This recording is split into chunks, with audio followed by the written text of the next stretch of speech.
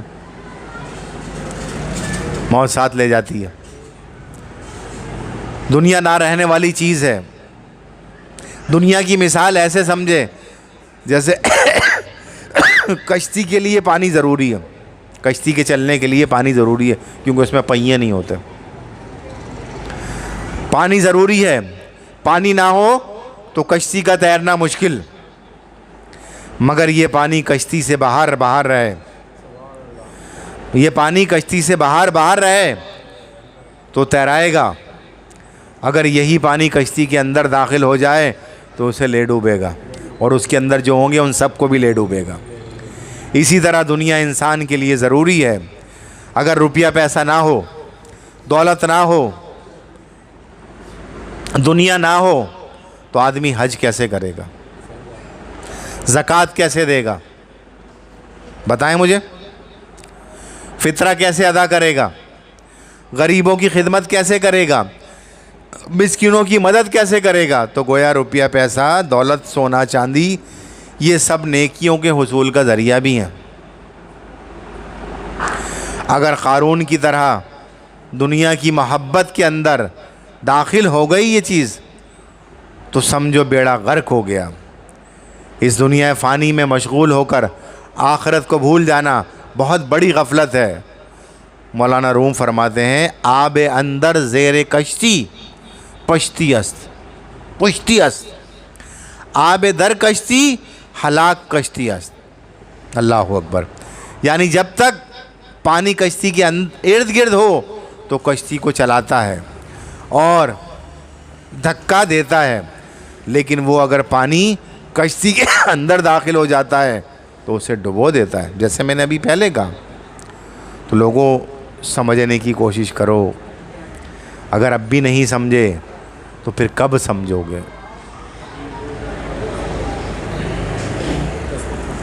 10:25 ہوا, تو کب سمجھو گے؟ کب سمجھو گے بھائی؟ سب کہہ دیں گے ابھی سمجھیں گے, لیکن صبح بولیں گے کیا بتایا تھا, ہمیں تو یاد ہی نہیں ہے. اچھا یہ کہا تھا, نہیں ہم تو یہ سمجھے. اچھا یوں کہا تھا, اچھا یہ یوں ہے. یہ ہمارے اندر کی جو چیز ہے نا, یہ ہمیں دھوکہ دیتی ہے. دوستو, یہ دنیا بذات بری نہیں ہے. یہ دنیا بری اس وقت ہے جب انسان اپنے خالق اور مالک کو بھول جائے. اور خالق اور مالک کا بھولنا یہی ہے کہ اس کے سارے احکامات کو نہ مانے, آدھے کے مانو آدھے کو نہ مانے, کچھ پر عمل کرے کچھ پر عمل نہ کرے. عبادت ان چیزوں کو گردانے جس میں آسانی ہو, جس میں دقت اور مشکل ہو اس کو عبادت نہ گردانے. اصل چیز یہ ہے, بس دنیا کا ہو کر رہ جائے. ایسے شخص کے لیے دنیا بری ہے جب انسان اللہ تعالیٰ سے دل لگائے رکھے, دنیا کو اللہ کی عطا سمجھ کر استعمال کرے, اللہ کی رضا کے لیے خرچ کرے, غریبوں, یتیموں, مسکینوں پر خرچ کرے, پھر یہ دنیا بہت اچھی ہے. یہ دنیا نہیں رہتی بلکہ دین بن جاتی ہے.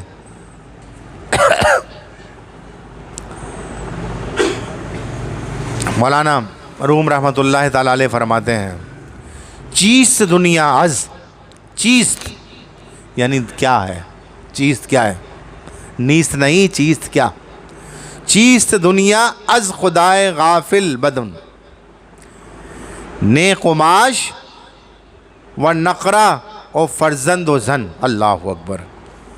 دنیا کیا ہے؟ خدا تعالیٰ سے غافل ہو جانے کا نام. جب خدا تعالیٰ کو یاد رکھو گے تو اس میں منہمک نہیں ہوگی, یعنی ان کاموں کو نہیں کرو گے جو اللہ نے منع کیے ہیں. جب اللہ یاد ہوگا, جب اللہ کو بھول جاؤ گے اور اس کی محبت دنیا کی پیدا ہو جائے گی تو یقیناً پھر وہی کام کرو گے جو اللہ نے منع کیے ہیں. تو کیا کہتے ہیں, دنیا کیا ہے؟ خدا تعالیٰ سے غافل ہو جانے کا نام. یہ چاندی, سونا, بیوی, بچے, ان کا نام دنیا نہیں ہے. یہ سونا چاندی اور بیوی بچے ان کا نام دنیا نہیں ہے. لوگ بڑا گردانتے رہتے ہیں نا, الٹی سیدھی باتیں کرتے رہتے ہیں. ان کا نام سب کچھ دنیا ہے. ہم نے دیکھا, ابھی کی مثال دیکھی میں نے, اور دیکھ کر پھر میں نے انالائز کیا. تجزیہ کہتے ہیں انالائز کرنا. تو میں نے کہا کیا وجہ ہے کہ آج یہ لوگ اپنی اولاد سے پریشان ہیں. انالائز کیا. پھر جب انالائز کر کے ایک مقام پر پہنچا تو میں نے دیکھا اور میں نے کہا کہ حقیقت میں انہوں نے پرتعیش زندگی حرام اور حلال جانے بغیر گزاری. یہی چیز آج ان کے سامنے آ کر کھڑی ہو گئی ہے. یہ حقیقت بتا رہا ہوں. ابھی کی مثال ہے, ابھی کی چند دنوں کی مثال ہے. 2-3 لوگوں کو دیکھ کر میں نے انالائز کیا. اب وہ لوگ کہتے ہیں, مجھ سے بھی کہتے ہیں کیا کریں آپ دعا کریں. میں نے کہا ہاں جی دعا تو کرتے ہیں, لیکن دعا کے ساتھ ساتھ دوا بھی ضروری تھی. جب دوا کا وقت تھا آپ نے دوا نہیں کی, اور مرض بڑھتا چلا گیا. لیکن آپ محبت میں کم حوصلہ تھے ہی نہیں. ایک شعر ہے نا کہ اگر ہم محبت میں کم حوصلہ ہوتے, مرض بڑھنے سے پہلے ہی دوا تبدیل کر لیتے.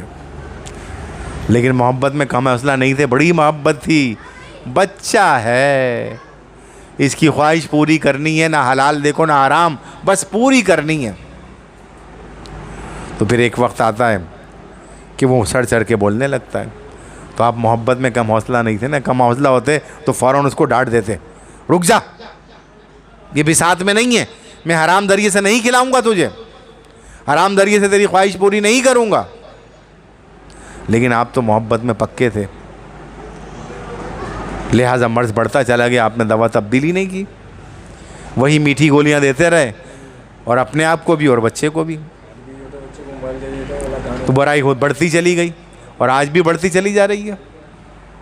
بس اللہ ہم سب پر رحم کرے. دنیا کیا ہے, خدا تعالیٰ سے غافل ہونے کا نام. چنانچہ آپ جانتے ہیں بزرگان دین میں ایسے بھی گزرے ہیں جو بڑے مالدار تھے. میں یوں بتا رہا ہوں نا کہ پتہ چلا کوئی نوکری پر ہی جانا چھوڑ دے, انسان کاروباری بند کر کے بیٹھ جائے. بھائی ایسے لوگ بھی ہیں, نہیں جی نہیں ہم تو نہیں کرتے, ایسا نہیں ہے. حضرت سلیمان علیہ السلام مالدار ترین ہستی, حضرت ابراہیم علیہ السلام مالدار ترین, ریوڑ کے ریوڑ تھے آپ کے پاس. حضرت عثمان غنی رضی اللہ تعالیٰ عنہ مالدار ترین, حضور غوث اعظم رضی اللہ تعالیٰ عنہ مالدار ترین, حضرت امام اعظم مالدار ترین, کپڑے کے مل تھے. اور یہ حال تھا کہ ایک دفعہ آپ نے اپنے ملازم کو کہا کہ یہ کپڑا بیچ آؤ, اس کپڑے میں کچھ نقص ہے, یہ جس کو دینا بتا کر دینا اور پیسے اس کے کم کر لینا. وہ جیسے ہی بازار میں مال لے کر گیا,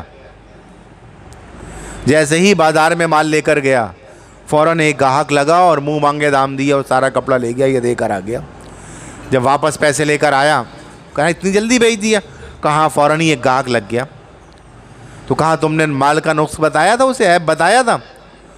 کہا وہ تو جلدی میں بھول ہی گیا. وہ تو فوراً جو میں نے پیسے کہے وہ پیسے دی اور مال لے کے روانہ. بولے جاؤ اس کو ڈھونڈو. بہت ڈھونڈا جا کے, بہت ڈھونڈا جا کے, لیکن وہ کہیں نہیں ملا. تھک ہار کے آیا, کہا حضور وہ تو ملتا ہی نہیں. کہا جتنا بھی مال کے پیسے, صحیح مال کے بھی اور خراب مال کے بھی, سب خیرات کر دو اللہ کی راہ میں. اس کو کہتے ہیں دنیا سے باہر رہنا, کیونکہ اللہ کا خوف دل میں تھا نا, ورنہ رکھ لیتے. اللہ سے غافل نہیں تھے. اگر غافل ہوتے رب کی طرف سے تو رکھ لے, بولے میرا کیا قصور ہے, میں نے تو کہہ دیا تھا. ہیلا بہانا اسی کو تو کہتے ہیں, اسی کو تو ہیلا بہانا کہتے ہیں. بھائی میرا کیا, میں نے تو رکھ لیا تھا. اچھا چلو ٹھیک ہے کر دیتے ہیں, وہ اتنا جو ٹکڑا اس میں خراب گیا تھا اتنی مالیت کاٹ دیتے ہیں, یہ بھی ہیلا ہے. کہا سب خیرات کر دو. تو یہ اللہ سے غافل نہیں تھے. سمجھ رہے ہیں؟ حضرت ابراہیم خلیل اللہ, اللہ کے بڑے جلیل القدر پیغمبر, اور بڑے مالدار، لیکن دنیا کا مال یاد حق سے غافل نہ کر سکا، بلکہ وقت آنے پر اپنا سب کچھ، مال، اولاد، جان، سب کچھ راہ حق میں قربان کر دیا۔ فرشتے آئے آپ کے پاس ایک دفعہ لباس بشریت میں، یعنی انسان کی طرح سے، سائل بن کر حضرت ابراہیم علیہ السلام کے دروازے پر آئے اور سبحان ذی الملک والملکوت، سبحان ذی العزت والعظمت والحیبت والقدرت والکبریاء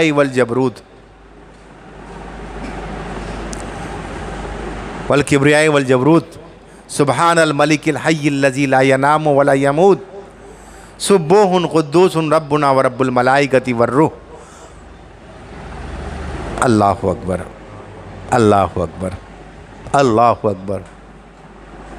یہ کیا ہے؟ سراسر اللہ کی حمد ہے۔ تو یہاں سے ہمیں دعا کا ایک طریقہ یہ پتہ چلتا ہے کہ جب اللہ کی حمد بیان کر کے اللہ سے معافی مانگو، اس سے بخشش چاہو تو وہ بخشنے والا مہربان ہے۔ کیوں؟ اس کے بعد کیا کہتے ہیں؟ اللہم اجرنی من النار، اللہم اجرنا من النار، یا مجیرو یا مجیرو یا مجیر، یعنی تیری حمد بیان کی، مجھے جہنم سے بچا، آگ سے بچا، اے پناہ دینے والے۔ جس وقت کہیں بھی پناہ نہیں ہوگی تو اس وقت رب تعالیٰ کی پناہ پہ بندہ آئے گا تو کام بنے گا۔ لیکن کب آئے گا وہ؟ جب اس دنیا سے توبہ کر کے جائے گا، کامیاب ہو کر جائے گا، جب ہی آئے گا۔ اگر غافل رہ کر جائے گا، غافل ہو کر جائے گا، تب نہیں آئے گا۔ یہ بات یاد رکھیں۔ اللہ اکبر۔ پھر کیا ہوا؟ سن لیجئے۔ پڑھا اور کچھ مانگا۔ حضرت ابراہیم علیہ السلام اللہ کریم کا نام سن کر بے حد خوش ہوئے۔ آج خوشی ہوتی ہے اللہ کا نام سن کے، بولتے ہیں یار جلدی ختم ہو جائے۔ ہاں ہاں، اور فنکشن چل رہا ہو، یار وہ کیا کہا تھا ذرا دوبارہ دہرانا، once more once more once more, ایسے کہہ رہے ہوتے ہیں، ایک بار اور، ایک بار اور، ایک بار اور۔ سمجھ رہے ہیں میری بات؟ تو حقیقت جانو لوگو، حقیقت سمجھو۔ اللہ اکبر۔ بہت خوش ہوئے آپ اور فرمایا مجھے میرے اللہ کا ذکر پھر سناؤ، پھر سناؤ مجھے۔ فرشتوں نے جو بشریت کے لباس میں آئے تھے جواب دیا، اگر آپ کچھ دیں گے تو پھر سنائیں گے، ورنہ نہیں سنائیں گے۔ اور یہاں تو یوں لوگ روپیہ لٹا رہے ہوتے ہیں، ڈھول تاشے بج رہے ہوتے ہیں، دھمڑ تپڑ ہو رہا ہوتا ہے، اللہ کے قانون کی سخت خلاف ورزی کی جا رہی ہوتی ہے، اللہ اور اس کے رسول کو ناراض کیا جا رہا ہوتا ہے، سروں پہ نوٹ لگائے جا رہے ہوتے ہیں، نوٹ لٹائے جا رہے ہوتے ہیں۔ الغنا اشد من الزنا، گانے باجے زنا سے زیادہ بری چیز ہے۔ کسی نے اس کو روح کی غذا کہہ دیا، کسی نے اس کو روح کی غذا کہہ دیا، کسی نے کچھ کہہ دیا، پھر بھی لوگ نکلتے نہیں ہیں، باز نہیں آتے ہیں اپنی حرکتوں سے۔ اللہ اکبر۔ درود شریف پڑھیے۔ اللہم صلی علی سیدنا مولانا محمد معدن الجود والکرم والہ وصحبہ وبارک وسلم والہ وصحبہ وبارک وسلم صلاۃ و سلام علیک یا سیدی یا رسول اللہ، یا رسول اللہ انظر حالنا، یا حبیب اللہ اسمع قالنا، اننی من مغرق خذ یدی سہل لنا اشقالنا۔ اللہ اکبر، اللہ اکبر، لا الہ الا اللہ واللہ اکبر، اللہ اکبر وللہ الحمد۔ فرمایا میرا بکریوں کا ریوڑ موجود ہے۔ کس نے فرمایا؟ ابراہیم علیہ السلام نے فرمایا میرا بکریوں کا ریوڑ موجود، آدھا ریوڑ تم لے لو۔ کیا کلمات ہیں؟ تراویح میں پڑھتے ہیں نا ہم یہ دعا، کیا کلمات ہیں؟ آدھا ریوڑ لے لو، مجھے میرے رب کا ذکر پھر سناؤ۔ اللہ اکبر، اللہ اکبر۔ اچھا، حضرت ابراہیم علیہ السلام اور ذکر سناؤ، پھر سنایا۔ فرشتوں نے کہا باقی ریوڑ بھی کہا دوبارہ سناؤ۔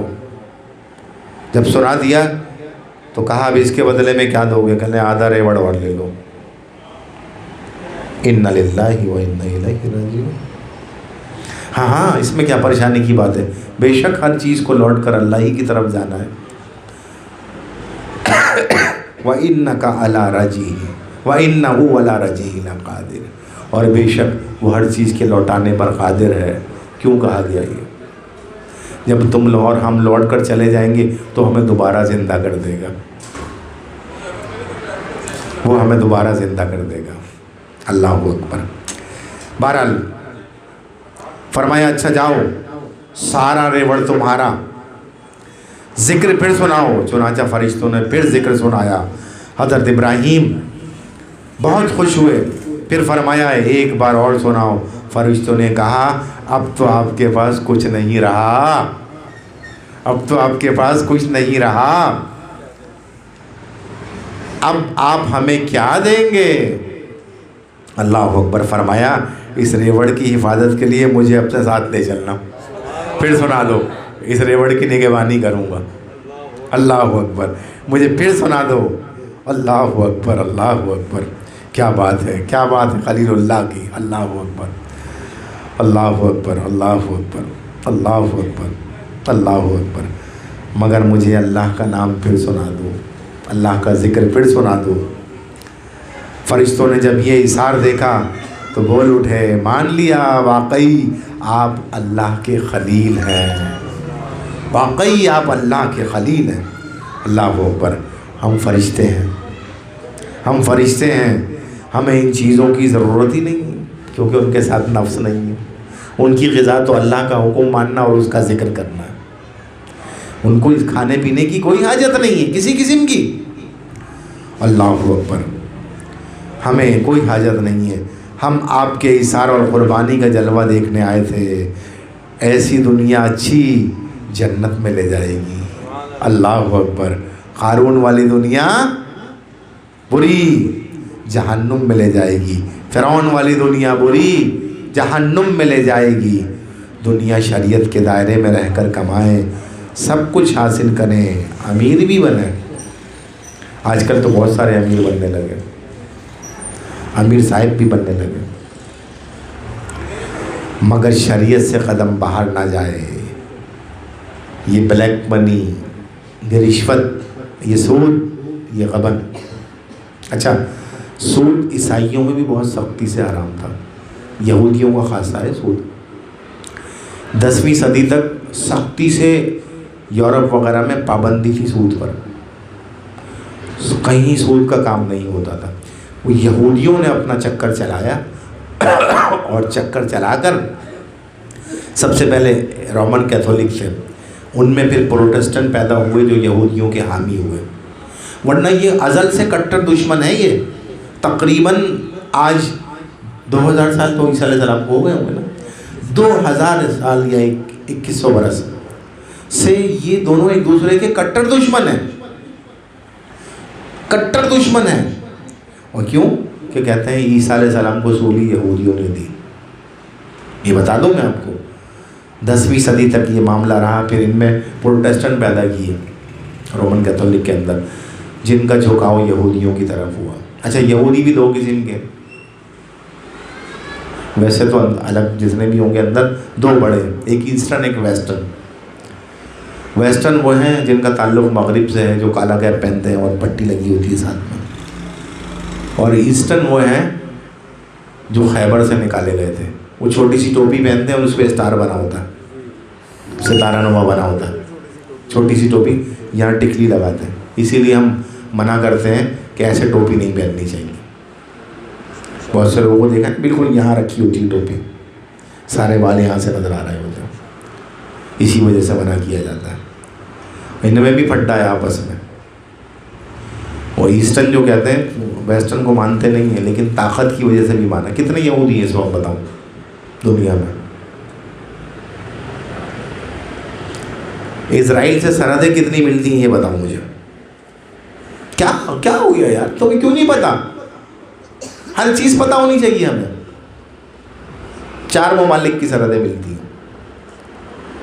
مصر کی 12 کلومیٹر کا رقبہ ہے، اردن کی، شام کی